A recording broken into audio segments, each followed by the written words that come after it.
Well, guys, what are we, 28 days away from the general election? And voting has already started in quite a few states. Now, out here in Texas, early voting starts on October 21st. And as always, I will be voting early.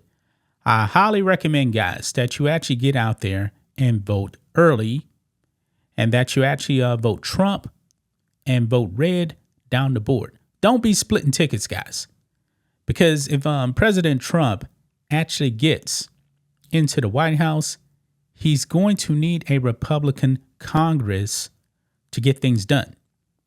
It does baffle me, guys, that even in some of these super red states like Kentucky, they actually have a Democrat governor. Now, out here in Texas, man, no Democrat has won a statewide election in like 30 years. Texas usually doesn't split tickets, but there's states out there that will do that. How in the world is Arizona? And I believe that Trump is actually going to win Arizona. How in the world is Ruben Gallego, who's a Marxist, ahead of Kerry Lake, but yet Trump is actually going to win the state? I believe that Trump is actually going to carry quite a few other politicians that are down the ballot. Kerry Lake needs to win that Senate seat in Arizona. It really does baffle my mind, folks, that people would actually split the vote. But let's not focus on that. Let's focus on Kamala Harris. Because, folks, this woman now is doing softball interviews. Why? Because she's in trouble. She's in big trouble, folks. She is not winning in this election a month out. No matter what the polls say, man, I believe that her internal polls are telling her she's in big trouble. And her actually getting on Tampon Tim after that disastrous debate with J.D. Vance, Tampon Tim and Kamala Harris are in big trouble, guys. I mean, the media propaganda, man, trying to attack J.D. Vance didn't work. J.D. Vance came out much more likable. But this 60 Minutes interview with Kamala Harris, an unmitigated disaster, folks. Word salad, Kamala Harris not comfortable. And by the way, guys, they also cut this. So it wasn't all in one take.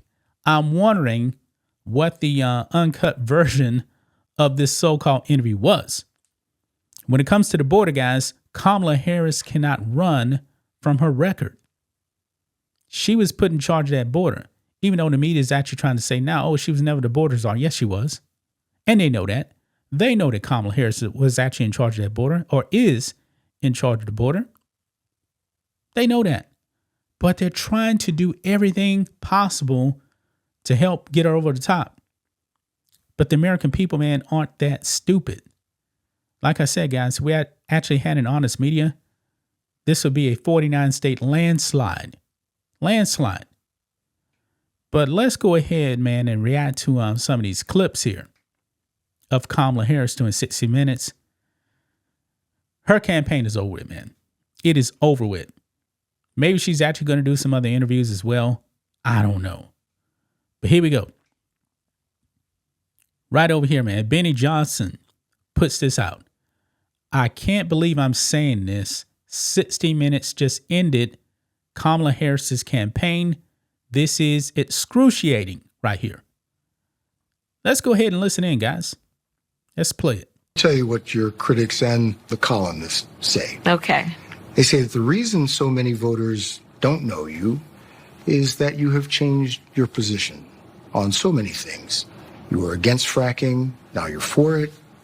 You supported looser immigration policies, now you're tightening them up. You were for Medicare for all, now you're not. So many that people don't truly know what you believe or what you stand for. And I know you've heard that. In the last 4 years, I have been Vice President of the United States. And I have been traveling our country. And I have been listening to folks and seeking what is possible in terms of common ground. I believe in building consensus. We are a diverse people, geographically, regionally, in terms of where we are in our backgrounds. And what the American people do want is that we have leaders who can build consensus. where we can figure out compromise and understand it's not a bad thing, as long as you don't compromise your values, to find common sense solutions. And that has been my approach. What did I just listen to, guys? What did I just listen to? Now, Kamala Harris is a fraud. She's been telling you consistently, man, her values have not changed. Folks, this woman wants to ban fracking. We all know that. We all know that, folks. But Kamala Harris, if there was actually a real primary, remember, she got no votes because Democrats didn't have a primary when Joe Biden was actually kicked out. Remember, it was a coup. And based off of Kamala Harris's far left record, there is no way in the world I believe that Democrat voters would actually nominate her. Remember, she dropped out very, very early during the 2020 primaries. Actually, December of 2019, she dropped out. This woman's a communist, folks. But maybe, just maybe, Joe Biden actually said, you know what? Since you guys want to kick me out, I'm going to recommend the worst possible candidate of all time, someone worse than me. Therefore, Trump could actually win. And right now, guys, Trump is the betting favorite. He's leading in all of the swing states. Projections say that Trump is actually going to win 312 electoral votes. Now, I really would like to see Trump flip Virginia. I believe it's possible. I believe Trump is within the margin of error. Now, take the polls what they are. Don't read too much into them. Okay, even though he doesn't actually need Virginia, I believe that Virginia is ripe to flip. Now, another problem for Kamala Harris is the border. Under the Harris-Biden administration, they have let in something like 20 million illegal aliens. That's actually including people that they actually call gotaways. She's done nothing, absolutely nothing, to actually show that she is serious about the border. Nothing, folks. I mean, this woman is a disaster on the border, and this is her weakest point right here, guys. We all know it. We all know it. Look here. Wow. 60 Minutes mildly pressed Kamala Harris on why she opened the southern border and then waited 3.5 years to reverse course. And she completely melted down in response. Kamala is not ready for prime time. Yeah, she's not. And we know that. This is her weakest point right here. But let's go ahead and listen in to her response. Let's play it. You recently visited the southern border and embraced President Biden's recent crackdown on asylum seekers. And that crackdown produced an almost immediate and dramatic decrease in the number of border crossings. If that's the right answer now, why didn't your administration take those steps in 2021? The first bill we proposed to Congress was to fix our broken immigration system, knowing that if you want to actually fix it, we need Congress to act. It was not taken up. Fast forward to a moment when a bipartisan group of members of the United States Senate, including one of the most conservative members of the United States Senate, got together, came up with a border security bill. Well, guess what happened? Donald Trump got word that this bill was afoot and could be passed, and he wants to run on a problem instead of fixing a problem. So he told his buddies in Congress, kill the bill, don't let it move forward. The thing is, though, man, she's repeating the same talking points that she's been saying in like all these interviews. But I'm going to say it again. When it comes to this bill right here, it was not going to secure the border. This was going to legalize the illegal stuff that the Biden-Harris administration was already doing. It only required the government to act once it actually reached 5,000 plus illegal aliens per day coming in.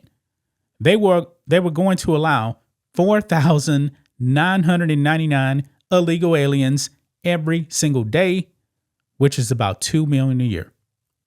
It would have never stopped the border. And by the way, this is also a Ukraine funding bill. You see, folks, they actually tie a whole bunch of pork into this. No Republican should have voted for this. Now, of course, there's some rhinos out there that definitely supported this because they're idiots, man. They want the illegal immigration to continue. Anyway, let's carry on. I've been covering the border for years. And so I know this is not a problem that started with your administration. Correct. But there was an historic flood of undocumented immigrants coming across the border the first 3 years of your administration. As a matter of fact, arrivals quadrupled from the last year of President Trump. Was it a mistake to loosen the immigration policies as much as you did? It's a long-standing problem. And solutions are at hand. And from day one, literally, we have been offering solutions. What I was asking was it a mistake to... She don't want to answer the question, man. Kind of allow that flood to happen in the first place? I think the policies that we have been proposing are about fixing a problem, not promoting a problem. Okay? But the numbers did quadruple. And the number... It's because they have no interest in fixing the problem. They wanted all of these illegal aliens to come in. Every single one of them, Kamala Harris wanted them to come in. First today, because of what we have done, we have cut the flow of illegal immigration by half. But should you have done that? We have cut the flow of fentanyl by half, but we need Congress to be able to act to actually fix the problem. The reason why, folks, that the illegal immigration is down right now is simply because the Democrats know this is a losing strategy for us. Now, there's still illegal aliens coming across. But when you're this close to an election, man, they actually have to say, all right, we need to kind of start doing something here. We're losing on this thing. And by the way, if she actually gets into the White House, guys, that border is going to be super wide open, folks. I mean, Biden was actually able to get away with it. Kamala Harris is more extreme on the border than Joe Biden. And it may be 30 million illegals coming in under her. It's bad, man. This 60 Minutes interview was atrocious. I highly recommend, guys, that you guys go and watch the whole thing. This was bad. This was really bad, folks. But she's only doing this because she's actually forced to do it at this point. I mean, hiding in the basement, not going to work, man. The word salads keep coming. But apparently, the media is still trying to push her and actually say, hey, we want you to be the president. But they know, man, she's losing. She's losing, man. I'm happy to say that she's losing and that Trump is winning. Now, you must still go out there and execute, guys. Like I said, go out there, execute, vote, bring your friends, vote for Trump. Like out here in Texas, man, I'm going to vote for Trump. I'm also voting for Ted Cruz. Okay? I don't believe that Colin Allred is actually within striking distance. Trump is actually going to win Texas by 10, 11 points, I believe. And Ted Cruz is probably going to win around the same amount. Even though you had that one crazy poll showing that Colin Allred was like 1 point up. No. Colin Allred is not going to beat Ted Cruz. But all us Texas, man, we have to go out there, vote for Trump, vote for Cruz. He needs to help. He definitely needs to help, folks. But that's just my thoughts on this. What do you guys think of this? Black and White Network fans, let us know what you think about all this in the comments. Make sure to subscribe to the channel. And we will catch you next time.